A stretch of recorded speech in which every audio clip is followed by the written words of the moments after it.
గృహానికి వరండా లేకపోతే కూడా వాస్తు దోషమా? మరి ఈ ఆధునిక కాలంలో గృహానికి వరండాలు మనం పెట్టుకుంటున్నామా?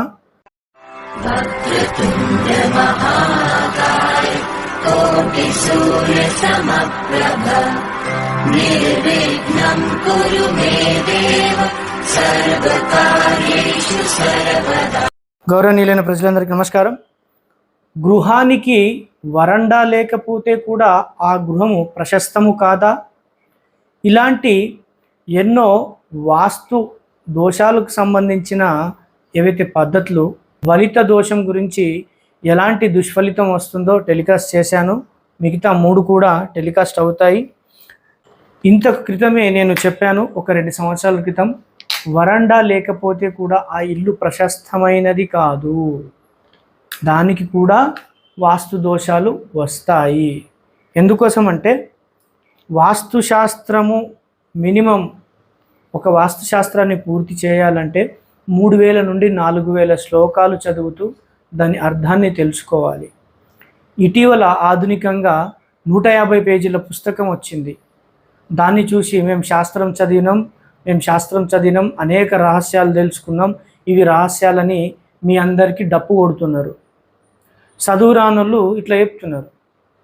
చదువురానోళ్ళే మేము శాస్త్రాలు చదివినాం అంటున్నారు. అది చూస్తే నాకు నవ్వు వస్తున్నది.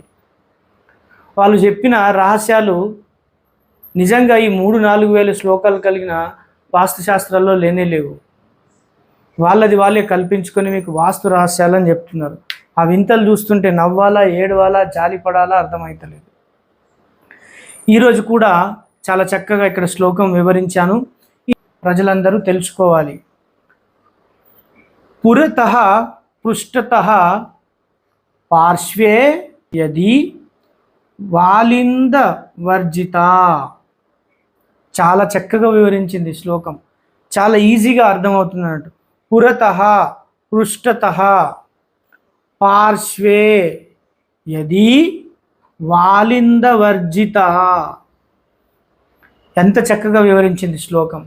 కొన్ని వేల సంవత్సరాల క్రితమే ఇంత మంచి శ్లోకాలని వాస్తుశాస్త్రంలో అర్థం వచ్చే విధంగా చాలా అందంగా మహర్షులు వీటిని వ్యాఖ్యానం చేశారు, వాక్యాలుగా రూపొందించారు. పుష్ట, మీరు ఒక స్థలంలో ఇల్లు కట్టుకున్నారు అనుకుందాం. ఇంటికి ముందు భాగము, వెనక భాగము. పుష్ట ముందు భాగము, వెనక భాగము. పార్శ్వే అంటే వైపులా, పక్కలకి, కుడివైపు ఎడమవైపు. వరండా లేకపోతే, ఆలిందము లేకపోతే, ఇక్కడ చూడండి, యది వాలింద వర్జిత. వర్జిత అంటే లేకపోవడము, కట్టుకోకపోవడము, ఉండకపోవడము. మీకోసం ఒక డయాగ్రామ్ వేస్తాను అర్థమయ్యేటట్టుగా. తూర్పు, దక్షిణము, పడమర, ఉత్తరం. ఇక్కడ మీకు ఇంకొక చిన్న విషయం చెప్తాను. ఎప్పుడు కూడా నేను కూడా ప్రాక్టీస్లో చేస్తున్నప్పుడు తూర్పు, పడమర, ఉత్తర, దక్షిణాలని అంటాం. ఎందుకోసం అంటే అది ఆ విధంగా ఆధునికంగా దాన్ని ఆ విధంగా ప్రాక్టీస్ చేసే విధంగా అలవాటు చేసేసిండ్రు. అందరూ అంటూ ఆ విధంగానే అంటున్నారు. కానీ ఇక్కడ ఒక విషయం, దిశలను కూడా క్లాక్ వైజ్గానే పిలవాలి. తూర్పు, దక్షిణ, పడమర, ఉత్తరం. మనం ఎన్ని రోజులు అది ప్రాక్టీస్ చేసాం కాబట్టి అప్పుడప్పుడు మిస్ అవుతూ ఉంటుంది. సో ప్రాక్టీస్ చేద్దాం. మీరు తూర్పులో మీకు మెయిన్ డోర్ ఉంది, ప్రధాన ద్వారం ఉంది. ఇక్కడ వరండా కావాలి.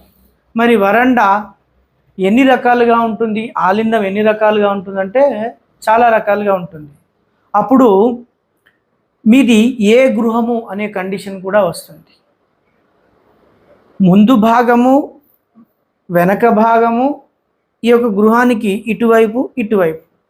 ఒకవేళ ఆలిందము లేకపోతే ఆ గృహం ఎలాంటి గృహం అవుతుందో తెలుసా? ఇక్కడ గృహే న శస్యతే శాలా.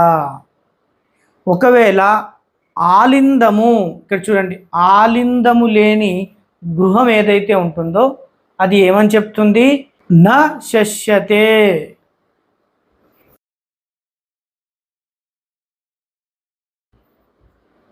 ప్రశస్తము కాదు అలాంటి ఇల్లు. వాస్తుశాస్త్ర ప్రకారం నియమాలతో కట్టిన గృహాన్నే ప్రశస్తమైన గృహం అంటారు. ఒకవేళ ఆలిందము లేకపోతేనే ప్రశస్తము కాదని ఇక్కడ శ్లోకం వివరిస్తుంది. ఇంటికి ముందు భాగము వెనక భాగము పక్కలకు రెండు వైపుల పక్కలకి ఆలిందము లేకపోతేనే, వరండా లేకపోతేనే ఆ గృహం ప్రశస్తము కాదు. ఇంత చిన్న విషయం గురించి ఆలోచించారు అప్పట్లో మన మహర్షులు. కానీ ఇప్పట్లో ఆలిందం ఏంది, మెయిన్ డోరే వాస్తుశాస్త్ర ప్రకారం ఉండదు మీ గృహానికి.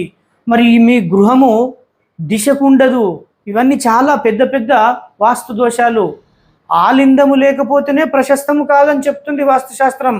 చూడండి ఎంత అతి చిన్న సూక్ష్మాతి సూక్ష్మమైన విషయాన్ని కూడా చాలా చక్కగా వివరించింది. కానీ మీరు మాత్రం గౌరవనీయులందరూ ఎలాంటి పద్ధతులు పాటించకుండా గృహాన్ని కట్టేసుకుంటారు. సమస్యలు ఎందుకు రావు? వాస్తు సమస్యలు ఖచ్చితంగా వస్తాయి. ఆలిందము లేకపోతేనే ప్రశస్తమైన గృహం కాదని చెప్తుంది. ఇక మీరు ఆలోచించండి మీరందరూ. నెక్స్ట్ ఇక్కడ వరకు చెప్పుకున్నామా? దేవగారే తు శస్యతే. మందిరమునకు ఆలిందము లేకపోతే అక్కడ ప్రశస్తం, కానీ గృహానికి ఖచ్చితంగా ఆలిందము ఉండాలి అని చెప్తుంది వాస్తుశాస్త్రం. చూడండి, దేవగారేతు శస్యతే. మందిరమునకు లేకపోయినా అది ప్రశస్తమే, కానీ గృహే, ఇక్కడ చూడండి, నా శస్యతే శాల, నా వచ్చింది.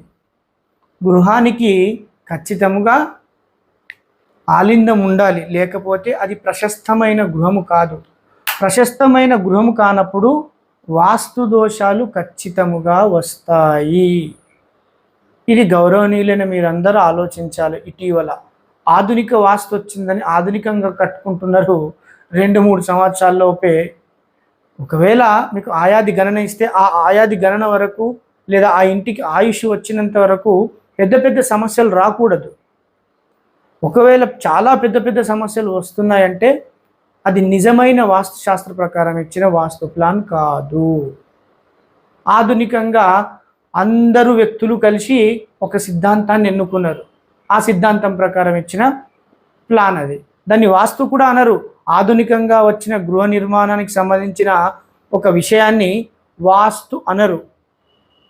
ప్రజలందరూ మీరందరూ తెలుసుకుంటే చైతన్యవంతులు అవుతారు. నిజమైన వాస్తుశాస్త్రం ఏమిటి, అబద్ధమైన వాస్తుశాస్త్రం ఏమిటి. ధన్యవాదాలు.